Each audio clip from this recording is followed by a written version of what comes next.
this morning. That's what we're going to go over first this morning, and then there's a lot of talk about the tropical season being over, and the tropical season isn't over till the end of November. So anybody that says that is really misinformed or just trolling for clicks and likes on social media. So um, has it been quiet in the tropical Atlantic? Yes, it has, but hey, that's a good thing. We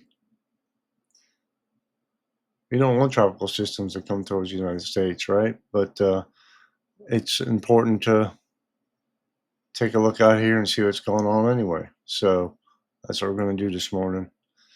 So what we got? Take a look here. There's the infrared, hard colored cloud tops, and the reds and oranges, right? So this is a tropical wave off the coast of Africa that the National Hurricane Center is monitoring.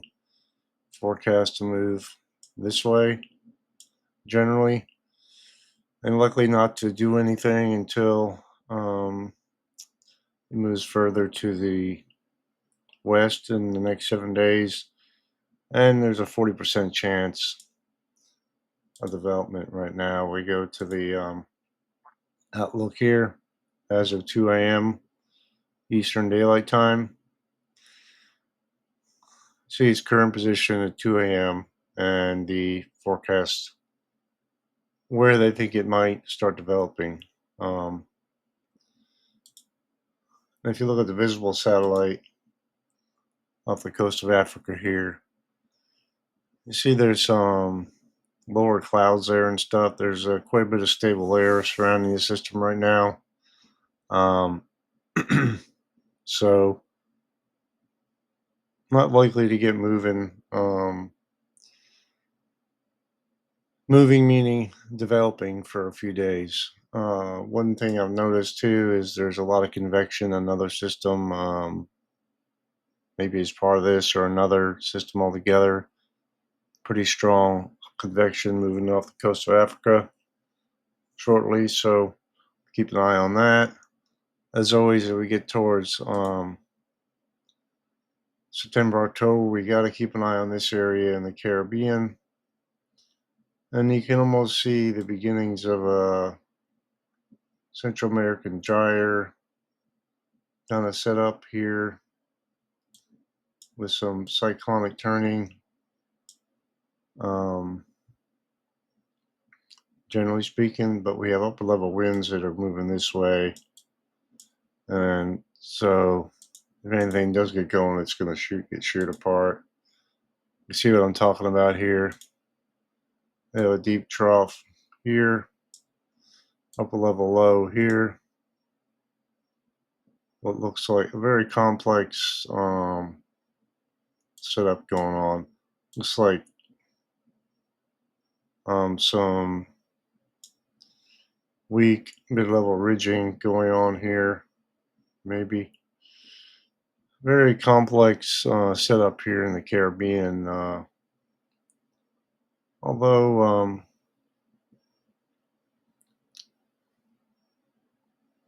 I wouldn't rule out something still developing in this area here, maybe moving this way in the long term, but remains to be seen whether or not it does anything. And we have a system that's kind of been hanging out here off the around Lesser Antilles, not forecast to do much of anything. So for those of you who are looking at this for the first time, just so you know, the darker yellows indicate drier air at the mid levels. And you can see where a lot of dry areas in the tropical Atlantic too, and especially in the Caribbean, the Gulf of Mexico right now, with this trough here like this. So Florida has been really getting into the rain because of this, and right off the southeast coast as well. You see the moisture diving this way, moving up this way. Quite a bit of dry air in the southeast as well. So, all right. So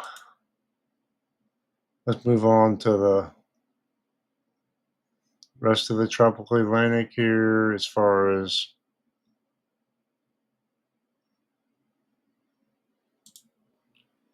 the European and GFS ensembles, what they think this system off here, off the off the African coast is supposed to do in the short and long term here. These L's denote ensemble members, right? The European has 51, the GFS has 31, and each low represents one member and the pressure of that member in the ensemble. So both models agree. Generally, you can have a low, maybe depression develop in the central MDR the next 3 or 4 days, and generally want to move it to the northwest. And that's where they kind of diverge at that point. Quite a bit of spread 9 days out here, which isn't unusual. If you look, just kind of circle this here. Widespread on the models, this one too. Although there are some stronger members in here, we can move it forward a little bit more in time. That's where they really start to diverge on what's going to happen here. And this is the latest model ensemble run here, 00Z today. So this is a representation, the models of what they think the infrared satellite is going to look like with these systems out in the tropical Atlantic. And I think it's a good way to visualize what could be happening here. With the European on the left, GFS on the right, has some convection going on here and here. This is our tropical system of of interest. Really doesn't. The European is a higher resolution model, so a little more detail there. We're getting out to the 19th. See, both models want to agree of a general location and intensity here, right, with the operational run. Whereas the GFS wants to shear it apart and not do much with it. The European wants to have a hurricane north of the Greater Antilles 9 days from now, which is unusual for the European to be more bullish than the GFS. But the GFS has been wanting to develop something off in the Central Caribbean, the Gulf of Mexico area for quite some time. But as of now, looking like quite a mess. But when you get for the longer term, see what the GFS does. This is the same thing the European, although it's more delayed, right? Both want to put a hurricane off the southeast coast and move it out to sea. So, uh, when we look at some AI models and the pressure anomaly to surface compared to climatology. See, the oranges and reds are higher than normal, the blues are lower than normal, greens. So you move through time, that's our system here off the coast of Africa, right? Right here. I know this keeps moving, sorry guys. Right there. So we're gonna move this through time. And they all wanna develop something here, lower pressures in the tropical Atlantic in the longer term. the anomalies for the high pressure. See, the high pressure anomalies are greater, have more area than the low pressure anomalies in the short term. In the long term, in the tropical Atlantic, you could see the blues kind of take over and the reds and oranges come back a little bit depending on which model you look at.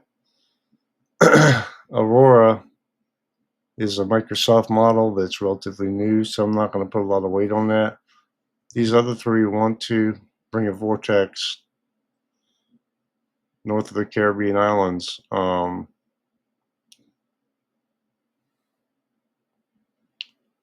the 22nd, which is 9 days out. So I would say there's a good chance we'll have something here north of the Caribbean islands in the coming days. But exact location, timing, intensity, hard to tell this far out. But that's that.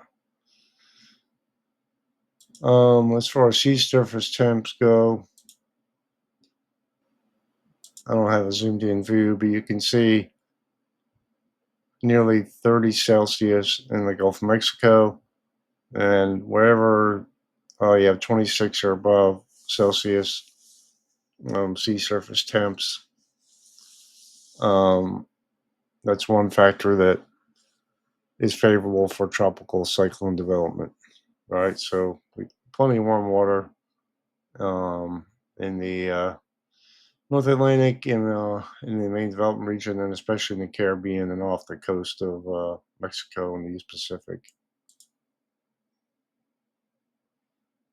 So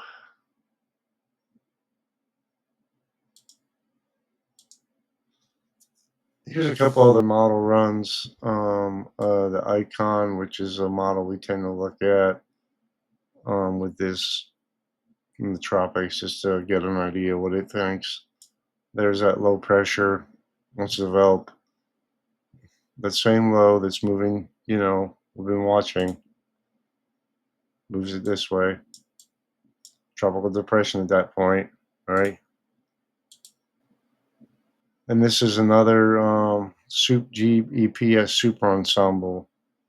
This is, see all the dots there? This is another ensemble like the European and Canadian models. I think the GFS combined, right? And you get the idea here that it wants to put something out here north of the Caribbean as well, the low pressure centers. One thing we look at when we look at the tropics in development is precipitable relative humidity in the mid levels. And to start this, you see the browns, a lot of browns here, which is a lot of dry air, mid levels. And it stays that way for quite some time here. And there's our low in question. Wants to kind of get some moisture involved with it, but until it really develops, let's go back in time to get it to go further. It really doesn't want to do anything that's run, but you see what happens here. It looks like to me that the initial low doesn't do anything.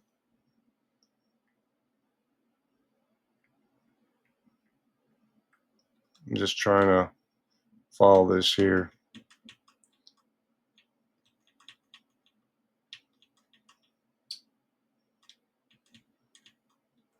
Let's see. Let's go to the GFS so we have a more current run. All right, so run this through time. It wants to have a lot more moisture associated with it as it moves to the west. And it looks like to me like maybe a couple different systems to get involved with this and then come together to develop a pretty strong system over the tropical Atlantic, the southwest tropical Atlantic in the longer term.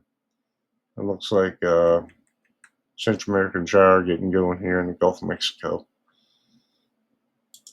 Lastly, the GFS. Wanted to show you the flow pattern at the mid levels and the 850 cyclonic vorticity output on the GFS.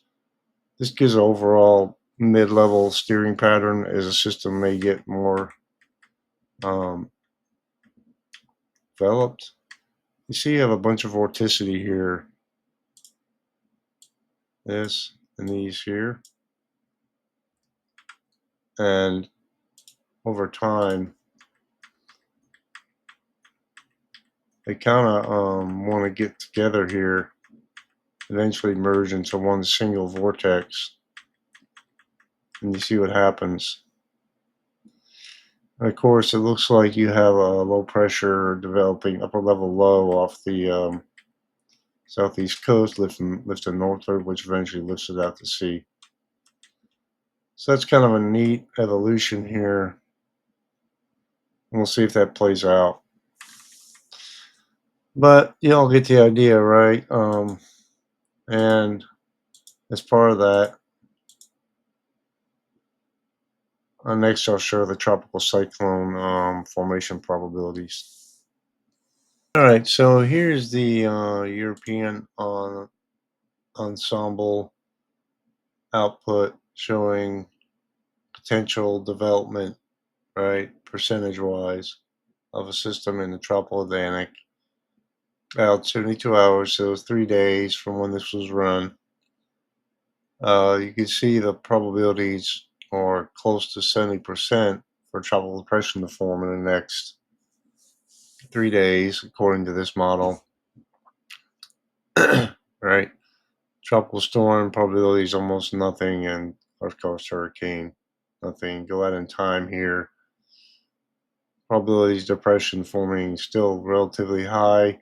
Another system off the coast of Africa, and there's a hint of something off the Central American coast, but I'm dubious about that. But we'll see what happens there.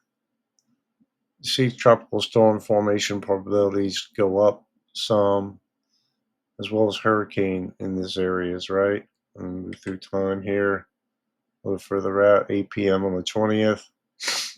You see the probabilities increase 50%.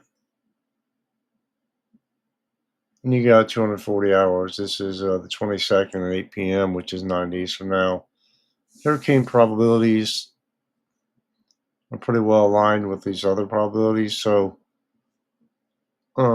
still kind of low right now, but this is pretty far out. So I just wanted to show you that.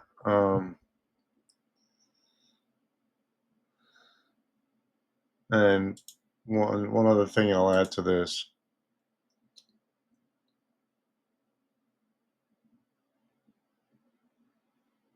That's it.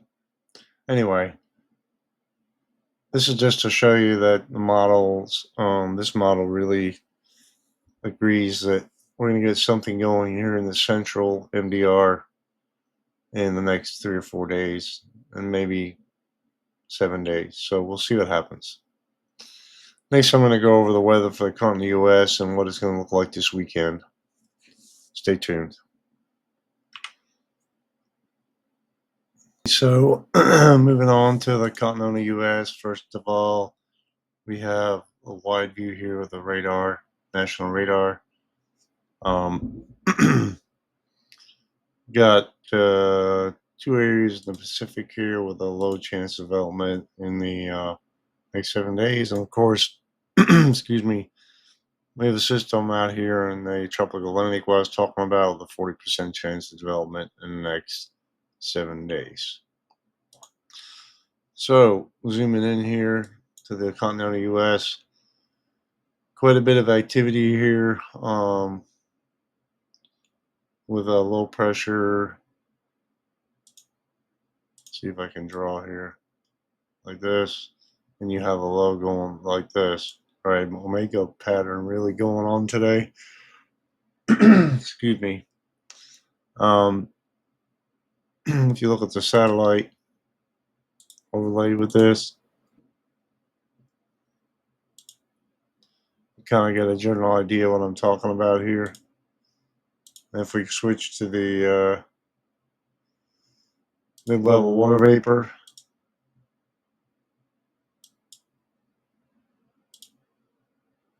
I can get this to go back down, but get the general idea here.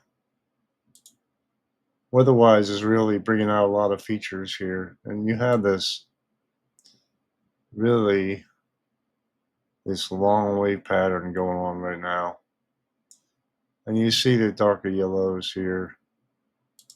I wish I could get this to go away, um, but it's annoying me. With the darker yellows here, with the moisture just moisture starved here in the south, some dry air just being pulled down here and then up like this. And if we so along the where these boundaries meet, of course you have showers and storms going on with looks like short waves moving through the flow here, enhancing that. And you have what's left of Mario down here in the moisture from it may being pulled up this way as well. We'll go over the flood risk and other things associated with this as we go through time. Florida is still being impacted by this too, with this flow the way it is. It's just unbelievable what's going on here. In the upper levels, you see kind of the same thing here. Water vapor, right? Upper level low, upper level, even at the upper levels, it's dry here in the southeast. And you have some mid-level ridging, upper level ridging going on out here, right? Low flow like this. Going back to the infrared, okay? Let's look at blue here. Oh, that's I'm not doing good. Here we go. Shortwave IR. Higher colder cloud tops in the red.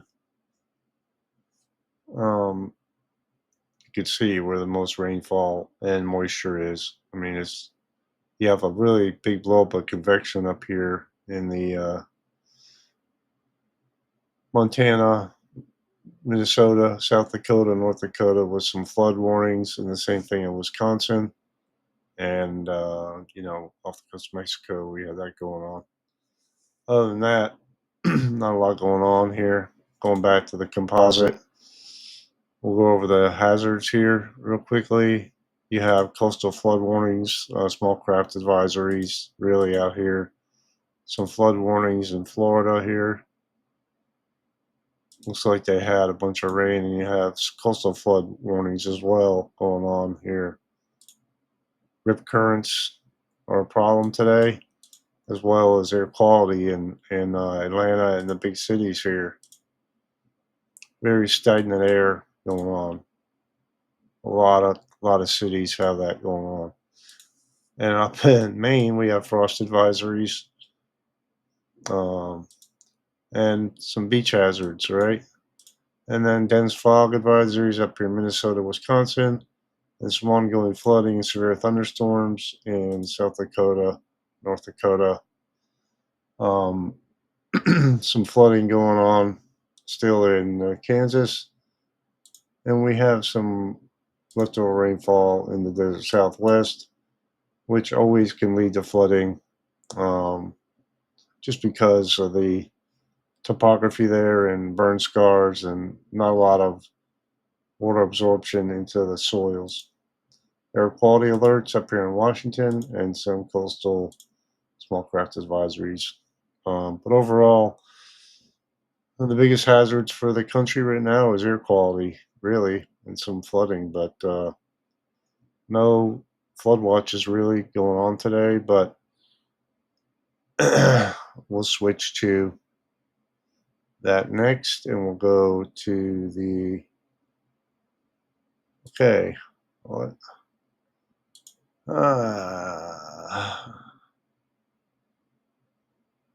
Anyway, we'll switch on to the potential for the coming days, next 3 days. Let's take a look here real quick.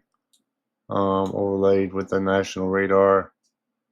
Weather-wise, kind of changes setup on this, so it took me a while to figure this out. But marginal risk of severe weather on the front range of Rockies, all the way into desert Southwest, all the way into North Dakota, and a bullseye around the Midwest here, Chicago, Oshkosh area. See the storms moving through the flow right now. And this is likely to continue with severe weather chances likely driven mostly by wind, of course, with the marginal risk 5%, hail as well, with less than 2% tornado risk going on right now for today through tomorrow. What does day 2 hold for us here? Categorical marginal risk for a wide swath here.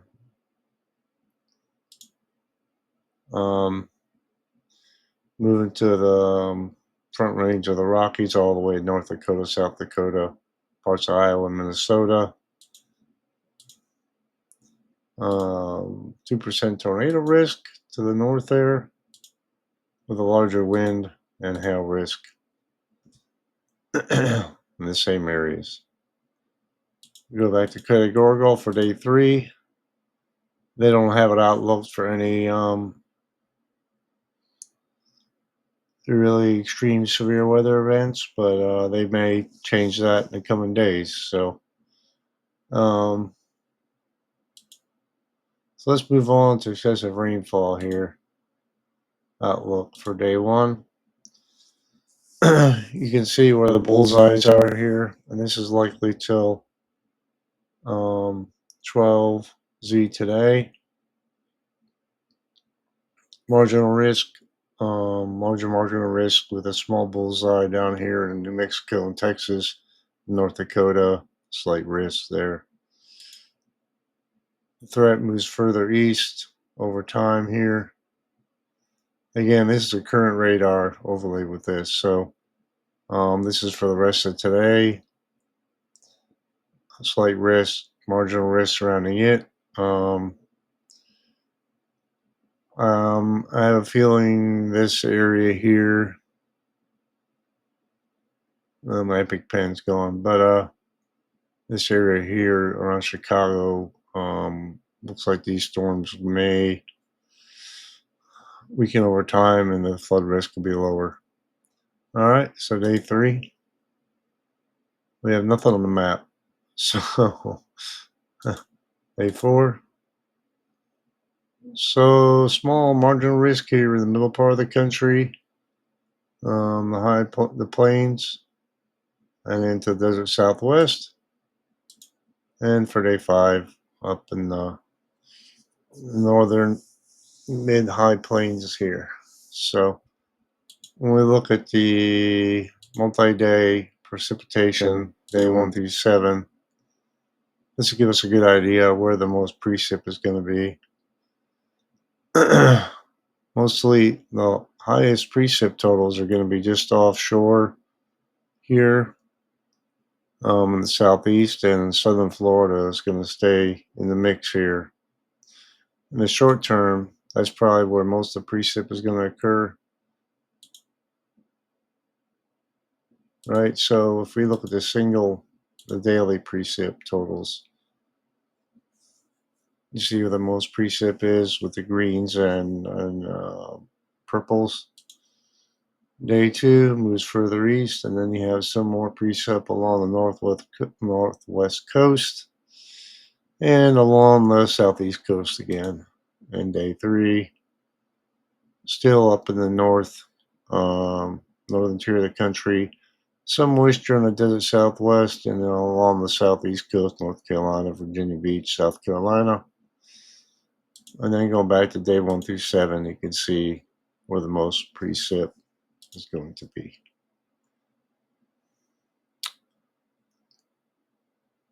So lastly, I want to go over if I can get to it, future temps here, temperature anomalies, uh, and this pane here. First pane, second pane is the mid-level flow pattern with, you can see the omega block in place right now. And down this pane in the bottom left is the 850 millibar anomalies, which gives us a good idea where the cooler temps at the surface will be, and total precip at the bottom. So move through time here, the Midwest, upper Midwest, and into the Northeast are getting above normal. But in the Southeast, we remain cool for the short term, and warmer temperatures build to the east, and you can see the 850 millibar heights rising, and then you have lower temps associated with the lower heights, the mid levels here, with looks like a cutoff low here. Go through time, that cutoff low moves to the east. We have some troughiness developing over the east, and then the flow becomes more zonal in the long term. But for the southeast, especially in the deep south, it's going to be quite dry, quite dry. Lastly, this gives a good idea where the most heat's going to be in the coming days. Middle part of the country, really. The Mississippi Valley, Midwest. On the front range of the Rockies look to be pretty cool, and then kind of pushing southward here over time. That's all I got for today, guys. Hope you have a good Saturday, and I'll see you tomorrow.